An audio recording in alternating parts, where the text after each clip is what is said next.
తగ్గించుకునే మనసు నీకుంటే దేవుడు నిన్ను ఆశీర్వదిస్తాడు, బహుగా ఆశీర్వదిస్తాడు. నీ కుటుంబంలో శాపం ఉందంటే, దరిద్రత ఉందంటే, మనం ఆత్మీయంగా ఎదగలేకపోతున్నామంటే, సైతాన్ని నీ కుటుంబాన్ని ఏడుకుంటే కారణం ఏంటో తెలుసా? క్షమించే స్వభావం నీకు లేదు. అదే కారణం. క్షమించే స్వభావాన్ని నేర్చుకో. ఆ బంధుకి క్షమాపణ అడుగు, తగ్గించుకో. క్షమాపణ ఎప్పుడు అడుగుతా ఉంటే తగ్గించుకున్నప్పుడు మాత్రమే. మనం పోయి తగ్గించుకోవాలా.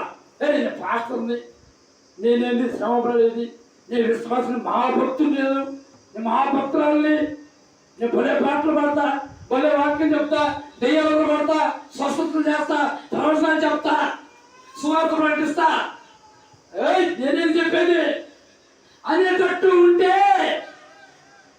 దేవుడు నిన్ను క్షమించాడు. నీ కుటుంబం ఆశ్రయించబడదు. ఎక్కడ వేసింది అక్కడే ఉంటావు, అంతే. నీ జీవితం అంతే. సైతానుడు కాలు కింద క్షమించలేని వాడు సైతాను కాలు కింద ఉన్నాడు. నేను చెప్తున్నా, అర్థమవుతుంది? క్షమించగలిగిన వాడు సైతాను వాడు కాలు కింద ఉంటాడు. అర్థమవుతుందా మీకు? అర్థమవుతుందా?